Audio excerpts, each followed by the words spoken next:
दर पौर्णिमेला ह्या देवळामध्ये लय बायका येतात बघ आणि आपला नवस फेडून जातात, अभिषेक पण करतात। आज पहिल्यांदा एवढं तरुण पोरगा नवस फेडताना बघते बघ। झेंडूच्या हारात एकच गुलाब कसा उठून दिसतोय ना, तसा वाटतोय हा पोरगा। याचा नवस नक्की पूर्ण होणार बघ ताई।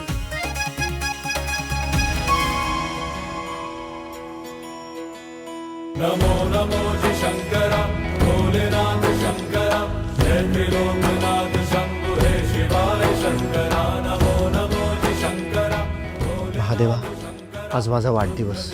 इतकी वर्ष या दिवशी तुझ्याकडे जे मागितलं तेच आजही मागतो। माझ्या लाडक्या बहिणींना जगातली सगळी सुख दे आणि सगळ्या संकटांपासून त्यांना लांब ठेव। ओम नमः शिवाय। मग आज काय विशेष? त्या तिघी आपल्या प्रेमळ दादासाठी नक्कीच काहीतरी विशेष करणार असतील। बाप रे, विचारू नका। काल रात्रीपासूनच दादाला बेस्ट गिफ्ट मीच देणार अशी त्यांची स्पर्धा लागलेली आहे। हा माझा अभिजित दादा, सिंहराज, मघा नक्षत्र, वय 28 वर्ष, स्वभावाला अगदी गोड, दिसायला एकदम डॅशिंग, सॉलिड, स्वतःच्या बहिणींना अगदी फुलासारखा जपणारा। आता तुम्हीच विचार करा, बहिणींचे इतके लाड करणारा बायकोचे किती लाड करेल। हा माझा अभिजित दादा, आहे की ना डॅशिंग? नमस्कार। नमस्कार। मला वाटलंच तुझा काहीतरी आगाऊपणा चालू असणार। मला लग्न नाही करायचं, माफ करा, येतो। चल कॉल चल चल चल, काही ना। दादा दादा दादा दादा, मी तुला पैज लावून सांगते, तिने तुला होकार दिला असता म्हणजे दिला असताच। हे शाणे, मला काही लग्न बिग्न करायचं नाहीये। अरे आधी मी प्रीतीचं पार्लर उघडणार, मग ज्योती ऑफिसर व्हायची वाट बघणार, मग कुठल्याही करिअरच्या साच्यात न बसणाऱ्या तुझ्या करिअरचा साचा बनवणार, मग लग्न बिग्न। मी काय म्हणते दादा, मी ना तुला कवळी लावणाऱ्या आजीबाईंचं स्थळ बघायला सुरुवात करते आता। चिडू नको ग।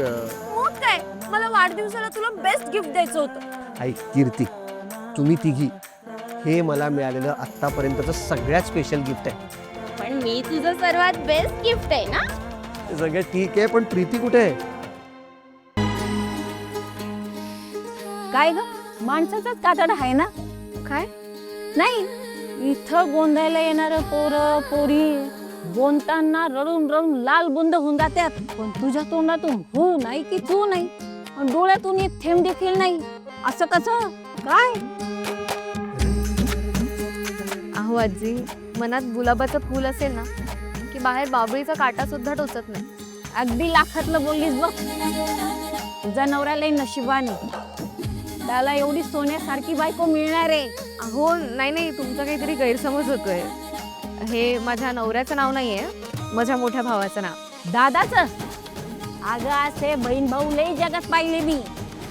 लग्न अगोदर ताई ताई भाऊ भाऊ करतात, पण एकदा का लग्न झालं का एकमेकांचं तोंड देखील पाहत नाही।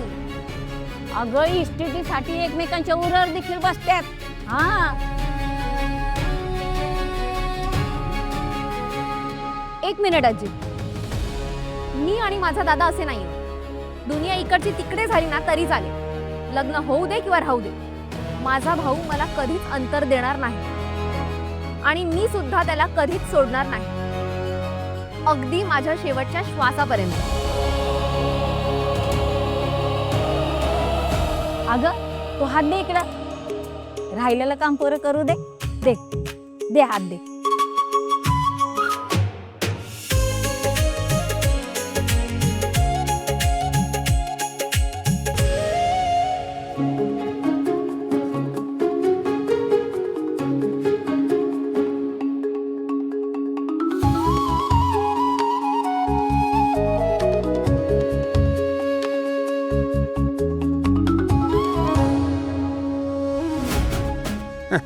तुला सांगतो, इतर घरांमध्ये मुलींना बायकांना तयार व्हायला 2-2 तास लागतात। इथे परिस्थिती उलटी आहे, इथे मलाच तयार व्हायला जास्त वेळ लागतो।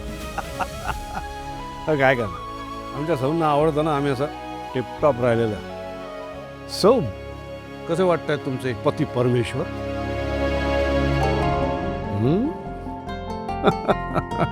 थँक्यू। पण गीतांजली, काळ किती भरभर पुढे जातो नाही? महिने सरकले, वर्ष उलटली आणि आज चक्क आपण सुरू केलेल्या दुकानाचा 30वा वर्धापन दिन आहे। तुला आठवतंय? आपलं लग्न झालं तेव्हा म्हणजे नवखा होतो मी या व्यवसायात. पण तू माझ्यावर विश्वास ठेवलास, माझ्या पाठीशी खंबीरपणे उभी राहिलीस आणि म्हणून हा आजचा दिवस दिसतोय.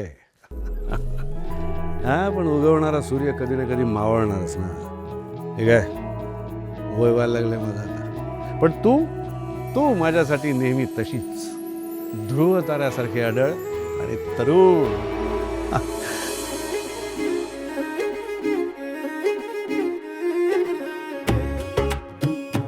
काय खीर वहिनीशी गप्पा मारून झाल्या असं ते खीर खा. अरे क्या बात है. दादा हम्म. घरात शुभप्रसंग असेल की वहिनी कायम खीर करायची, आठवते ना तुला?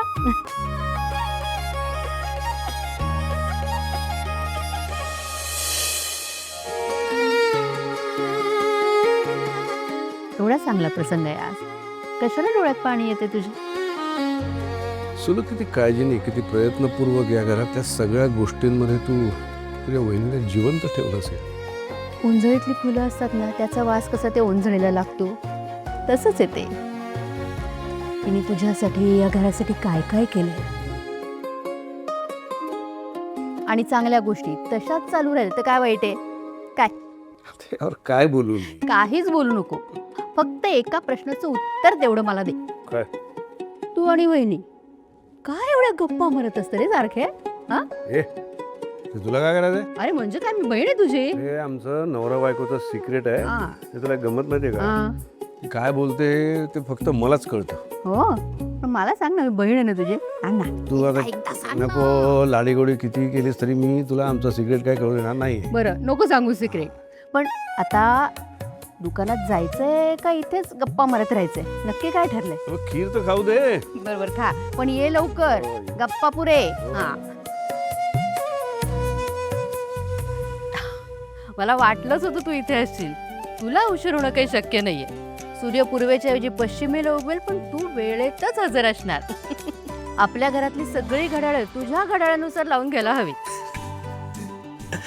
आत्या, हे घड्याळ आणि आपल्या शरीराचं घड्याळ एकमेकांशी जोडलेलं असतं, म्हणून सगळी कामं वेळच्या वेळी झाली ना की बरं असतं. आणि बाकीच्यांची घड्याळ माझ्यानुसार करून घेण्यापेक्षा प्रत्येकाने आपल्या अंगातला आळस झटकावा ना, म्हणजे गोष्टी वेळच्या वेळीच होतील. आणि कसं आहे ना, शरीर Viraj Viraj please please please, मला तुझं लेक्चर नको. मी तुझी स्टुडंट नाही. तुझं सगळं लेक्चर तुझ्या कॉलेजमध्ये. आपले मोठे बंधुराज स्वराज आहेत कुठे? बाबा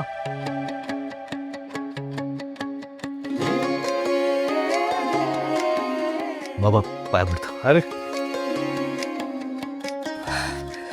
गडबडीत तुम्हाला सगळे अपडेट्स द्यायचे राहिले. आपल्या दुकानाच्या वर्धापन दिनाची जय्यत तयारी झाली. पूजेची निमंत्रणं सगळ्यांना गेली आहेत आणि ढोल पथक ऑलरेडी आलेलं आहे. त्यामुळे आपण एकदा तिकडे गेलो ना की लगेच कार्यक्रमाला सुरुवात होईल. आणि छोट्या मोठ्या गोष्टी होत्या त्या सगळ्या मी मॅनेज केल्या.